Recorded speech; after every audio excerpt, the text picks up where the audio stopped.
El tema que hemos propuesto de título de excepcionalismo y desafíos en la investigación tiene que ver sobre todo con dos, digamos, titulares que vamos a desarrollar en esta exposición. Eh, Sobre todo en lo que se ha dado en llamar excepcionalismo metodológico. Vamos a pasar la primera, excepcionalismo metodológico y ético, y estudios con desafíos, que ya es lo que vamos a ver. Veamos la siguiente, por favor. Esta está bien. Solo para pasarlo a vuelo de pájaro, ustedes saben que hay un mapa de Johns Hopkins University que están actualizando diariamente, y hoy sabemos que aquella enfermedad de la que nos enteramos por lo menos en el mes de enero, que comenzaba en una ciudad de China, hoy ya tiene, estos datos son de ayer, 352.789 defunciones y casi 6 millones de personas infectadas, o muchísimas más de lo que sabemos, en 188 países. La siguiente, por favor, Ana. Eh, Esto me parece muy importante marcarlo por la velocidad que ha tomado y sobre todo por el impacto en muertes. Yo solamente voy a hacer una muy breve aclaración de que es importante también tener en mente, cuando hablamos de la cantidad de muertes que tenemos en el mundo por otras causas. Tener en mente que mueren 6.000 niños por día de desnutrición, y que eso supera estas cifras, y que tenemos 4.000 personas que mueren por día de tuberculosis, y estas son cifras que están en la página de la OMS, o sea que no es algo que me parezca, pero digamos, este impacto tiene que ver también, este impacto también de muertes alrededor del mundo, con la manera en la que se ha presentado la enfermedad y los países que ha afectado. Entonces, lo que aparece como una emergencia desde ya, podríamos hablar de muchos temas, pero es lo de poder contar con un tratamiento eficaz y con un medio preventivo lo antes posible. Hay una necesidad, ha aparecido una necesidad urgente de desarrollar investigaciones desde ya con altos estándares metodológicos y éticos, pero que brinden resultados confiables en términos tanto de seguridad como eficacia. Y una cuestión fundamental es que eso, para que realmente sea una respuesta, vaya a ofrecer un acceso universal a todas aquellas personas que padecen esta enfermedad, y muy rápido, ¿no? Lo antes posible. Hoy en día, de acuerdo a dos páginas que he consultado, una de OMS y otra que tiene que ver con trial.com, hay al menos 1.087 estudios de COVID en marcha que han surgido en los últimos meses, de los cuales 125 son con vacuna, 103 están en fase preclínica y ya 10 están en fase clínica, 3 con muchas posibilidades de uno de ya pasó a la fase 2. Y lo importante es que algunos de estos estudios, para ir a la velocidad que se está requiriendo, están proponiendo metodologías, yo diría, innovadoras. Estas no son nuevas, se están proponiendo desde hace varios años, pero ahora ha habido como una explosión de estas propuestas. Estas metodologías innovadoras, a estos nuevos estudios con métodos innovadores, se les ha llamado Human Challenge Studies, y suponen ciertas excepciones a los estándares, tanto metodológicos como éticos. Gaby nos va a hablar, la siguiente, nos va a hablar de estas excepciones o excepcionalismo metodológico. Y yo, la siguiente, Ana. Sí, demora un poquito. No te preocupes. Y yo voy a tratar de referirme fundamentalmente al impacto ético que tiene, yo diría, esto que llamamos excepciones, en todo caso, éticas. Lo que me parece importante tener en cuenta es que, digamos, uno de estos estudios con desafíos que hemos llamado Challenge Studies o Human Challenge Studies, tiene que ver con un llamado modelo de infección humana controlada, porque hay otras propuestas de Challenge Studies, pero una en particular es el modelo de infección humana controlada. De acuerdo a una definición que propuso un grupo de trabajo de OMS en 2016, esta infección humana o modelo de infección humana controlada consiste en la exposición deliberada de voluntarios humanos sanos a agentes infecciosos. Esto, traído a la realidad actual del COVID, supone infectar con el virus de COVID-19 a personas sanas, de modo de producirles la enfermedad con al menos 3 objetivos. Hay muchos más, pero realizar estudios con vacunas, más bien evaluar estudios con vacunas, evaluar estudios con nuevos tratamientos y evaluar y conocer las formas de desarrollo de la enfermedad, pero también la respuesta inmunológica y las formas de transmisibilidad. Y todo esto se puede evaluar al mismo tiempo en esto que hemos llamado el modelo de infección humana controlada, según la propuesta que hemos mencionado. La siguiente, Ana. Lo importante de tener en mente es que este modelo de infección deliberada a las personas no es nuevo, y en la historia de la ética de la investigación contamos con muchísimos casos que seguramente todos ustedes conocen. Yo no me voy a detener porque aparte me han dado muy poco tiempo, pero vale la pena al menos revisar algunas de esos casos. Bueno, ya saben, empezó con Walter Reed, pero hubo otros casos previos que fueron más famosos, como Jenner, Pasteur, pero digo, de toda esta larga lista de infecciones, como fueron las investigaciones con radiaciones en las que también se aplicó, los estudios de sífilis en Guatemala, yo creo que el estudio Willowbrook es uno de los más interesantes revisar hoy, porque tiene muchos aspectos metodológicos semejantes a lo que se está proponiendo hoy. Sin embargo, toda esta historia, en toda esta historia, la evaluación de estos proyectos de investigación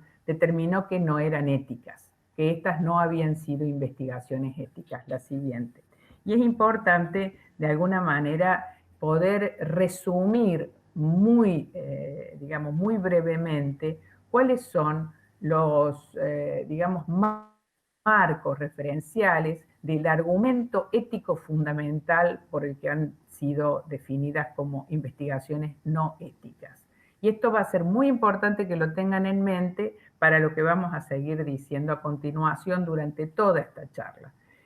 Al menos no fueron consideradas éticas por 2 razones, y yo las voy a agrupar a estas 2 razones. Una primera razón, que me parece muy importante que la tengan en mente, es porque estas investigaciones producían un daño deliberado en personas sanas.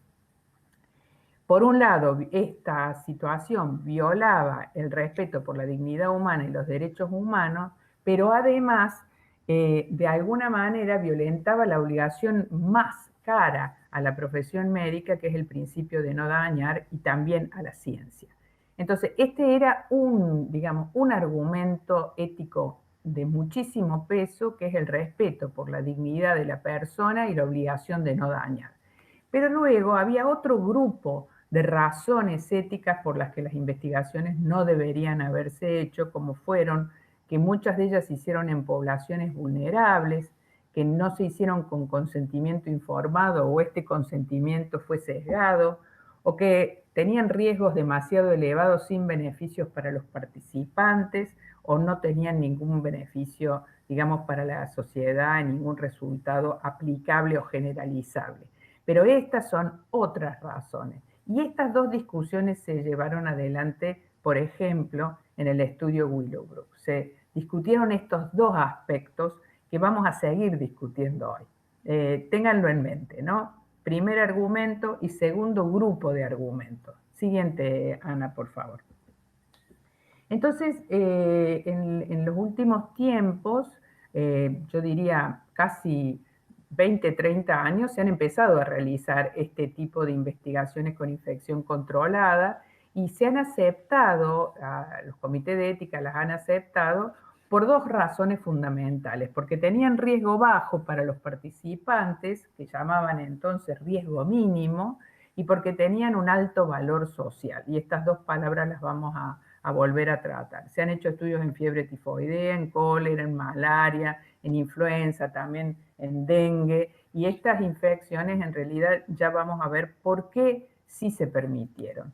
mientras que otras no fueron aceptadas. La última, y que desató muchísimo debate internacional, fue la propuesta de hacer infección humana controlada con el virus del Zika, y que fue rechazada, pero también primero, si se acuerdan, a fines de los años 90, con el virus del SIDA, pero también con el ébola, anthrax y el Zika, y fueron rechazadas por no ser éticas, ¿no? ¿Y cuáles fueron las razones? Bueno, que la relación riesgo-beneficio era negativa, es decir, que se exponía a sujetos a riesgos inaceptables, y que no existía un tratamiento para estas enfermedades. Por lo tanto, las personas podrían morir. Y aunque pudieran tener un alto valor social, producían un daño deliberado en personas sanas. Entonces esto es volver al argumento, la siguiente, Ana, volver al primer argumento que habíamos presentado, que es el del valor de respeto por la persona. Entonces la pregunta fundamental que se presenta ética frente a este tipo de investigaciones de infección humana controlada, estas investigaciones con desafíos o con retos, es si es éticamente correcto exponer a sujetos sanos a riesgos altos por el bien de la humanidad, con el objetivo de salvar muchas vidas. Y yo creo que no es una pregunta fácil de responder, particularmente en estos tiempos. Pero sí me gustaría solo mostrarles, lo dejo para que ustedes lo revisen cada uno, que a lo largo, después de la Segunda Guerra Mundial y desde la aprobación de la Declaración Universal de los Derechos Humanos, hemos ido construyendo un sistema internacional de normas éticas para las investigaciones biomédicas que han ido desarrollándose en lo que podríamos llamar un camino de progreso moral. Y en este progreso moral quiere decir que hemos ido avanzando en la protección de determinados derechos por encima de otros. La base fundamental ha estado en el artículo primero de la Declaración Universal de los Derechos Humanos, que dice que todos los seres humanos nacen libres e iguales en dignidad y derechos.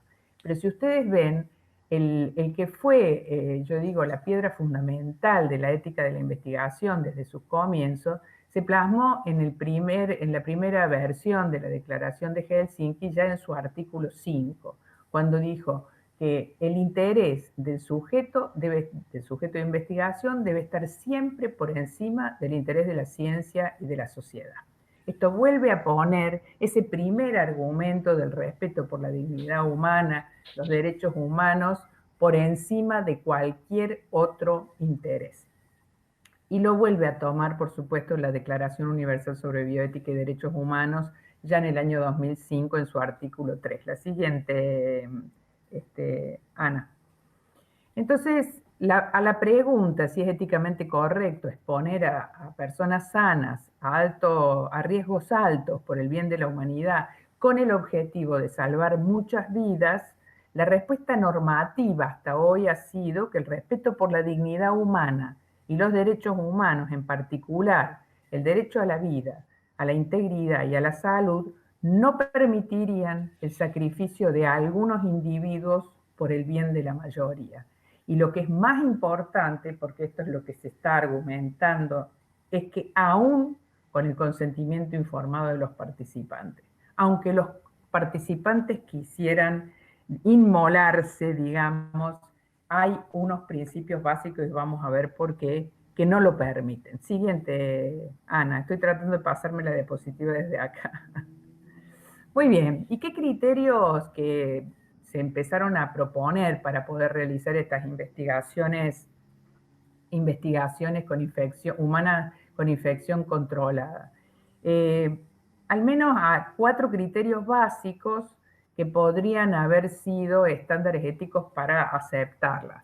Uno primero sería que el conocimiento que se pretende lograr no se puede obtener de otro modo. Este ha sido un criterio muy utilizado para justificar investigación en niños, por ejemplo, o en determinados grupos vulnerables. Que la enfermedad está bien caracterizada. Fíjense bien, porque ahora ya vamos a estar hablando enseguida de COVID, ¿no? Que la enfermedad está bien caracterizada, es decir, que conocemos bien a la enfermedad. que la investigación sea de riesgo aceptable, y pongo esto de la palabra aceptable entre comillas, porque evidentemente es una palabra un poco, digamos, mal definida, y que existe un tratamiento para los participantes. En esos casos estaría habilitado a hacerse investigaciones con infecciones en humanos. ¿Cómo se logra eso en el caso particular del COVID, según los defensores de esta metodología? Bueno, con un proceso que ellos llaman de minimización del riesgo y maximización del beneficio. Es decir, que tratan de incluir solamente joven, que aparentemente es la que tiene menos riesgo de tener patología grave, aunque no es siempre así, con grupos pequeños, generalmente menos de 50 y hasta no más de 100 personas, que exista un beneficio para los participantes y la comunidad, que vamos a hablarlo después, que será revisado, por supuesto, por comité de ética y tendrá consentimiento informado, como lo dicen todas. Pero lo interesante es que estas pautas que se están proponiendo últimamente harán específicamente que estará prohibida su realización en todo tipo de comunidad vulnerable para que no produzca situaciones de explotación de vulnerables, ni aclara que estos estudios necesariamente van a contar con un alto valor social en términos de accesibilidad universal. Y ahora me voy a referir a eso. Es decir, que entender el valor social no como un logro de la ciencia, sino necesariamente como un bien de accesibilidad universal. La siguiente, Ana, por favor. Entonces, solo quería yo ahora darles un pantallazo. Esto es la última guía que ha publicado la Organización Mundial de la Salud el 6 de mayo,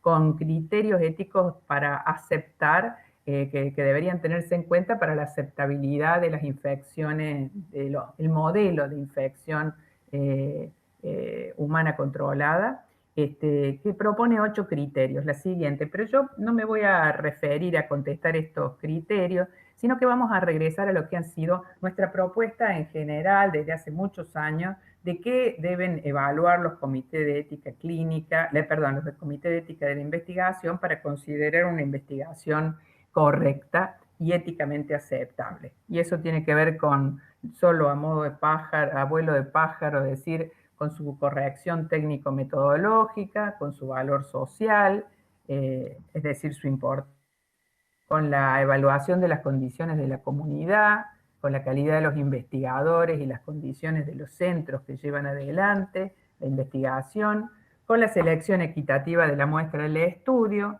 con una evaluación riesgo-beneficio favorable y minimización de daños, y con el consentimiento informado de los sujetos que participan. Esto, por supuesto, en todos los casos con una evaluación ética por comité de ética que viene a cumplir la función de delegación en la protección de los derechos humanos. La siguiente. Dicho esto muy rápidamente, yo quisiera detenerme rápidamente en los puntos más importantes sobre por qué voy a tratar de argumentar por qué las investigaciones, el modelo de investigación de infección humana controlada no da cuenta de prácticamente ninguno de estos criterios que hemos mencionado. El primer aspecto, no voy a hablar de lo técnico-metodológico porque eso va a mencionarlo Gabriela, que es siempre nuestro primer aspecto a evaluar, es el valor social. Ha habido un enorme debate en el último tiempo sobre qué se entiende por valor social, sobre todo porque la última normativa del CIOMS lo ha puesto como primer artículo en su última modificación y tenemos mucho para decir eso. Pero yo me voy a referir al valor social como la importancia que tenga la intervención que ha sido descubierta o propuesta para la humanidad. Y la importancia de una nueva intervención, y esto es muy relevante, no está dada solamente por su impacto frente a una enfermedad, es decir, no está dada solamente porque tenga la capacidad, la alta capacidad de curar una enfermedad, sino también por el grado de sufrimiento y enfermedad que va a ser capaz de disminuir o prevenir. Esto alude a que si vamos a lograr una intervención que sea accesible solamente para el 1% de la humanidad, aunque sea muy eficiente para ello, esto no tiene valor social. Tiene valor, pero no social. Entonces también habrá un alto valor social cuando una intervención resuelva un problema grave de salud, pero que sea accesible para todas las personas que estén enfermas. Y esto lo planteo porque al menos, y lo tengo que decir muy rápido, evidentemente la propuesta de que se haga un consorcio mundial de propiedad intelectual liberada para en vacunas, por ejemplo, que se están desarrollando, ya ha sido rechazada por Estados Unidos, Inglaterra y Suiza, que son quienes tienen los protocolos más avanzados en términos de vacunas. Con lo cual, la idea, tal vez muy interesante, pero poco realista, de hacer una vacuna sin patente es poco probable. Y evidentemente no podemos asegurar que los países de bajos ingresos van a tener acceso a una vacuna que pueda producirse, y mucho menos que aunque tengan acceso porque no tenga patente, van a tener la posibilidad de producción y distribución al interior de sus países, como nos mencionaba recién Gabriela, respecto a la accesibilidad que tienen los sistemas de salud a las zonas más castigadas. La siguiente, por favor.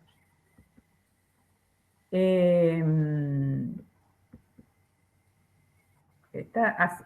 La segunda característica que quería mencionar es las condiciones de la comunidad en donde se desarrolla. Y en este sentido, la pregunta es quiénes van a ser los voluntarios sanos, ¿no? Esto es muy importante, porque lo primero que se ha dicho es que no haya explotación de vulnerables.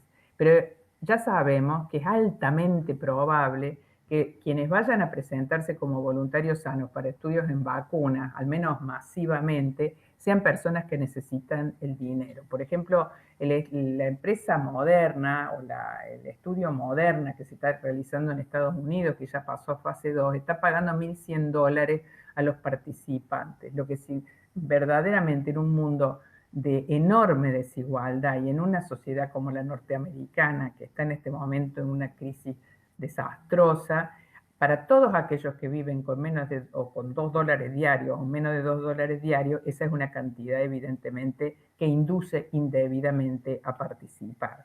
Y evidentemente esto, la presencia, decíamos, de personas de bajos ingresos, aunque firmen el consentimiento informado, no está justificado.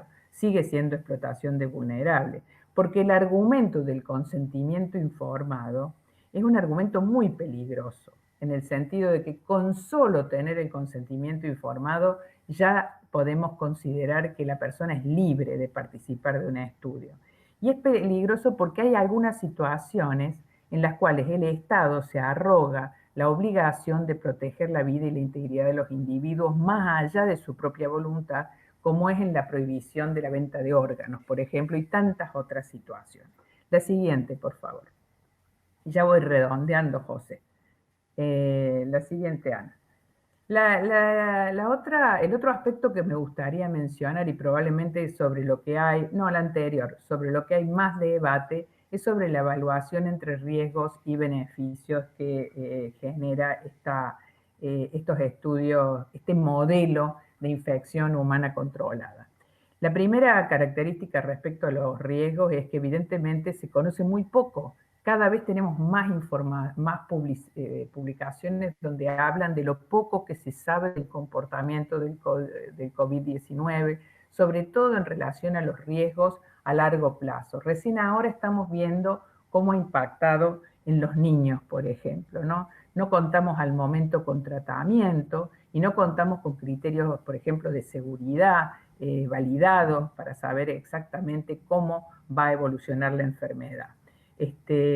Y claro, los más vulnerables no estarán asegurados, por ejemplo, en países de bajos ingresos o en lugares como Estados Unidos, de en caso que se enfermen, poder acceder a una terapia que le provea tratamiento para situación crítica.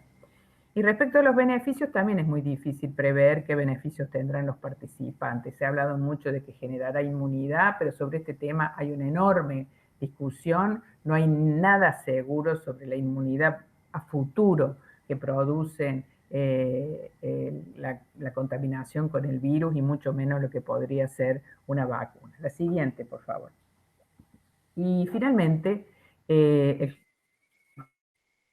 consentimiento informado, que es de lo que más se habla en la mayor parte de los trabajos que se han publicado, en realidad tiene varios problemas. El primero es pensar si las personas creen realmente que pueden, se cree que pueden comprender la información que le brinda un investigador cuando le está diciendo que le va a suministrar una medicación determinada o una sustancia determinada que le puede producir la muerte. Esto realmente es difícil de comprender para una persona que va a un médico. Y sobre esto se ha publicado mucho, de que hay una subjetividad en relación al investigador de que en el fondo no le va a producir un daño. Entonces, no tenemos suficientes resguardos para asegurar que los individuos, por ejemplo, van a comprender bien la información que se da.